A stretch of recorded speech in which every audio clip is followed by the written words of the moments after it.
You know, I've always been interested in music. I'm a musician and a songwriter, so that was kind of why I went to MTSU. Was to figured if I'm going to be a rock star, I might as well know how to record myself. Was that was the idea, and but once I got into the courses, because I'd done a little bit of recording in high school, but not much. Once I got into the classes and doing actual recording, I realized this is awesome. This is as creative, if not more, than being on the other side of the glass just playing a guitar. So that kind of started the whole process of me really falling in love with the whole production process in general. Home Studio Corner it kind of began when I first graduated MTSU. I got a job working for a company called Sweetwater, selling music equipment, so microphones, recording equipment, guitars, all that kind of stuff. So I was selling stuff over the phone with customers, and as I was doing it, questions would come up. They'd want to know, hey, how do I set up a reverb? How do I do this thing in the studio with the stuff I just bought from you? And I never had enough time to teach them that stuff because I had to go sell something else. So I started the website as kind of a place to throw some video tutorials up to help customers and give them a resource to kind of learn more about the stuff they just bought so they don't, sell it on eBay and go buy a boat or something. I went through the RIM program, so it was recording industry management with an emphasis in production and technology. To be honest, Belmont turned me down. So, no, I had considered Belmont, and that didn't pan out. And MTSU was a second choice. But I'm in hindsight, I'm so glad I went there. I mean, met my wife there, got a great education, made a lot of connections. I think honestly, my path through Sweetwater and doing Home Studio Corner was all because I went to MTSU. Favorite classes, I would say I forget the class numbers. They're big on class numbers, but whichever class where they combined two classes. One class were the producers, and one class were the engineers, and you would pair up one and one from each class. So I did it 2 semesters, one on each side, and that was really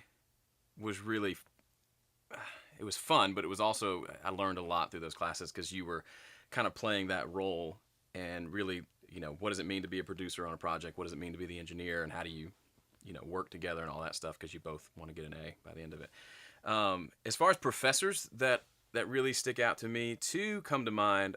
Brady Barnett, I don't know if he still teaches at MTSU, but he was one of the guys that would come in from Nashville. He's working full-time doing this stuff. He would come down and teach a few classes every week. So he taught one of those production classes and a few others. So that was cool just to hear. He would, pull himself away from the trenches long enough to come teach a few classes and then go back and get to work. That was cool. And then Nathan Adam, who was I believe the co-chair of the department for a while. He taught several of the classes that I took and was just kind of pretty influential in kind of guiding me through what I want to do and what the options are, and actually was a big connection with Sweetwater as well. Never. Honestly, I didn't even think of myself as an entrepreneur, which you kind of have to be if you want to get involved in anything audio, video, any sort of freelance kind of production. You need to kind of have a business head about you if you want to do it. So that's kind of what led me to do the Sweetwater thing because I wasn't like I don't know how to go market myself and say, hey, hire me, and I didn't want to work for free for a few years, so that I felt like that was my only option. But no, Home Studio Corner was I'd never considered doing anything like that or even starting my own business. Honestly, I was working this job, and I was in the middle of nowhere, Indiana. So everybody I interacted with from a customer standpoint was over the phone and email, anyway.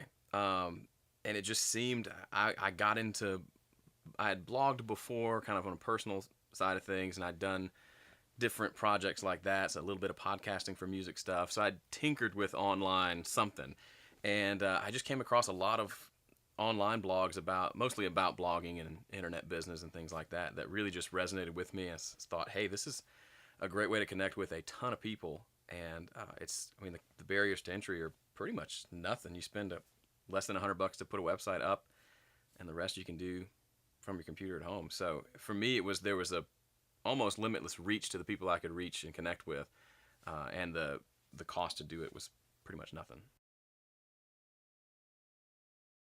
the main people who get my daily newsletter that I send out, it's around right now probably 13,000. I do. I do a weekly podcast where I answer questions. It's just called Ask Joe. I literally just answer questions for 15 minutes once a week.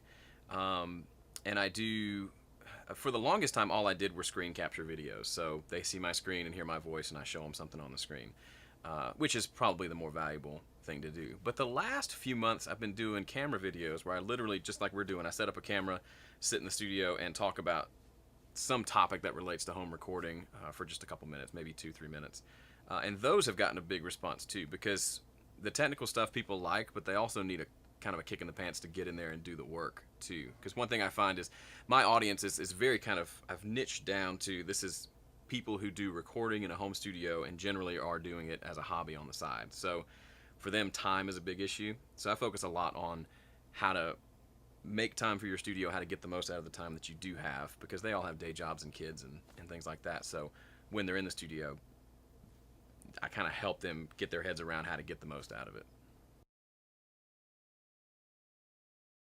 One that stands out is there's a Nashville artist named Brooke Wagner.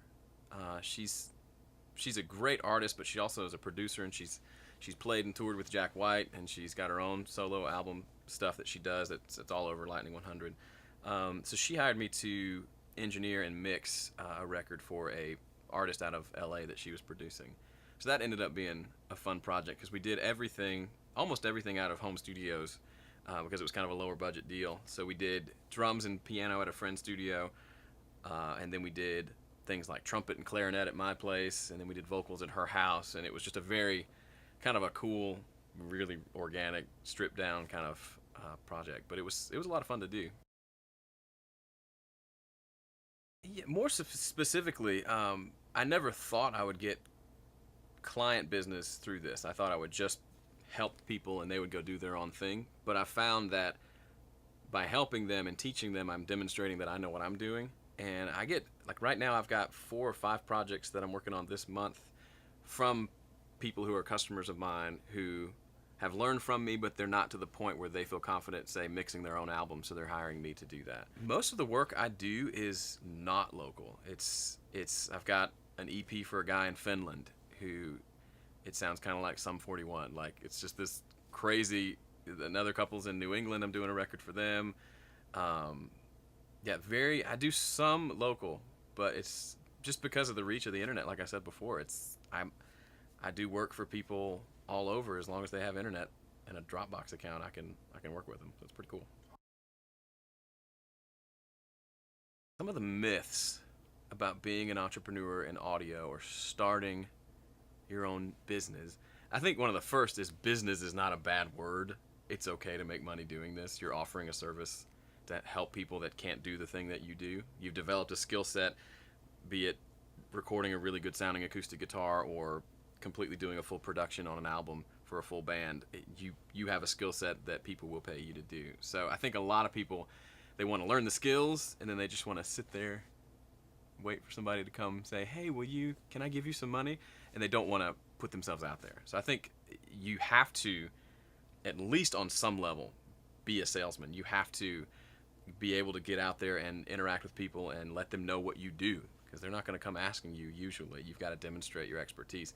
For me, that comes through kind of roundabout through the website. I'm teaching people how to do stuff, so I'm kind of, as a side benefit, I'm showing them I know what I'm talking about, and then a few of them will hire me to do something. So not everybody needs a website where they do tutorial videos, but everybody needs some way that they demonstrate they know what they're doing and are able to sell themselves and get business that way.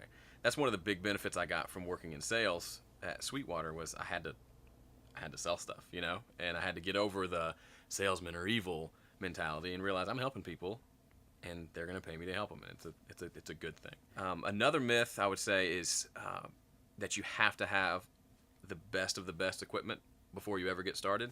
That's the biggest myth ever. You could have a decent microphone and a decent little audio interface and Pro Tools, and you could make a great record. I've heard I almost don't talk about it anymore because I've heard it so often about a guy who has a $100 SM57, a cheap inbox and Pro Tools, and he makes this great sounding record. It happens over and over and over again, and people want to obsess about this $2,000 software bundle and this $3,000 preamp or mixer or whatever, and so they just keep waiting and putting off working on music until they amass this perfect set of equipment, when in reality you just need to work on getting better at what you do and advancing your own skills, and the rest, I mean, the stuff and the gear will come into play eventually, but it's just a small part of the equation. Kind of the hub would be Home Studio Corner. They can find Twitter and Facebook there. And then my music website is joegildermusic.com, where they can hear the last couple albums I've put out.